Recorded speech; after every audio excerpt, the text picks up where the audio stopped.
नमस्कार, मैं अमितेश अग्निहोत्री। हरियाणा की खाप पंचायतों ने किसान आंदोलन की कमान अपने हाथों में ले ली है। इसके साथ ही 78 दिनों से चल रहा किसान आंदोलन हरियाणा में आज़ादी के बाद पहला ऐसा आंदोलन बन गया है जिसकी कमान खाप पंचायतों ने संभाली है। इससे पहले जितने भी किसान आंदोलन हुए वो भारतीय किसान यूनियन के झंडे तले हुए। इन आंदोलनों को विपक्षी दलों का सहयोग और समर्थन जरूर मिलता रहा, लेकिन कमान हमेशा भारतीय किसान यूनियन के हाथों में रही। 3 कृषि कानूनों के खिलाफ चल रहा आंदोलन हरियाणा के इतिहास का सबसे लंबे समय तक चलने वाला किसान आंदोलन बन गया है।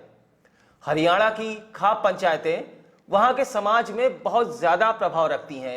इनके संगठन का तरीका बेहद मजबूत है और इन खाप पंचायतों का जो प्रभावशीलता है उसने इस किसान आंदोलन को अब तक का सबसे ज्यादा ताकतवर आंदोलन बना दिया है। जनवरी के आखिरी हफ्ते में जाटों के साथ खाप व्यवस्था में शामिल 36 बिरादरियों और जातियों ने मुसलमानों के साथ मिलकर 3 काले कृषि कानूनों के खिलाफ एमएसपी पर एक्ट लाने के लिए और मोदी, शाह, अंबानी, अडानी कंपनी राज की असलियत जनता के सामने लाने के लिए आंदोलन जारी रखने का फैसला लिया। इसके लिए उन्होंने नून लोटा कसम खाई, वो भी पूरे गाजे बाजे और तुरही के साथ। ये कसम हरियाणा के अपर दोआब और पश्चिमी उत्तर प्रदेश की सांस्कृतिक विशेषता है। इसमें एक लोटे में नमक डालकर उसमें गंगा जल डाला जाता है, फिर गंगा जल और नमक के लोटे को उठाकर किसी काम को पूरा करने के लिए कसम खाई जाती है। नून लोटा कसम आखिरी बार खाप पंचायतों ने 1857 में अंग्रेजों से अंतिम दम तक लड़ने के लिए खाई थी। मुजफ्फरनगर में बालियान खाप ने यह कसम 1857 में खाई थी। टिकैत का परिवार इसी खाप से आता है।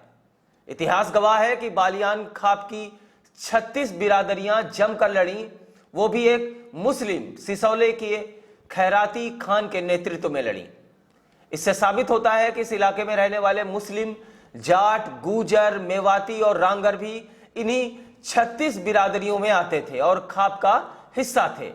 बड़ौत मेरठ में 84 देसी की सलकलैन खाप ने यही कसम खाई थी, जिसके चलते 1857 में बड़ौत की लड़ाई में अमर योद्धा बाबा शाहमल जाट तोमर हजारों लड़ाकों के साथ शहीद हुए। उसी तरह शामली की खाप का नेतृत्व करते हुए मौलाहारी जाटों के प्रमुख मोहर सिंह जाट शहीद हुए। मथुरा के टप्पा राया खाप का नेतृत्व करते देवी सिंह जाट शहीद हुए। अलीगढ़ की खापों को एक सुर में पिरोते हुए अमानी सिंह जाट शहीद हुए। हरियाणा में रोहतक, हिसार, जींद, सोनीपत, अंबाला, कुरुक्षेत्र की खापों के आह्वान पर दहिया, हुडा, सहरावत, अहलावत जाटों ने मुस्लिम रांगरों, भट्टियों और मेवातियों के साथ मिलकर अंग्रेजों के साथ अनगिनत लड़ाइयां लड़ी। 2021 में इस परंपरा को दोहराए जाने का खास मतलब है।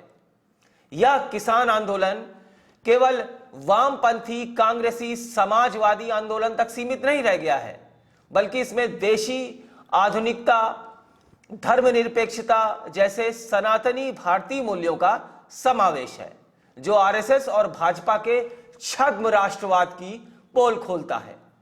यह किसान सीधे कॉरपोरेट और पूंजीवादी विकास के मॉडल को चुनौती दे रहे हैं। यह किसान कृषि प्रधान और कृषि केंद्रित विकास मॉडल को सामने रख रहे हैं।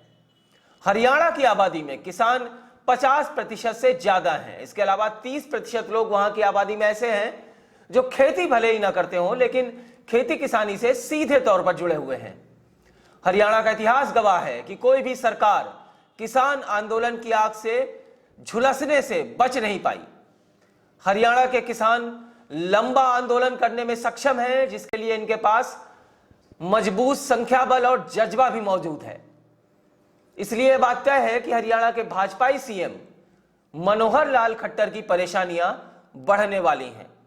सत्ता में रहना है तो कॉर्पोरेट परस्ती या किसानों में से किसी एक को ही चुनना होगा।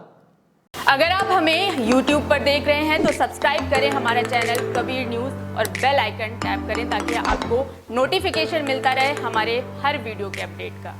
और अगर आप हमें Facebook पर देख रहे हैं तो लाइक करें हमारा Facebook पेज कबीर न्यूज़।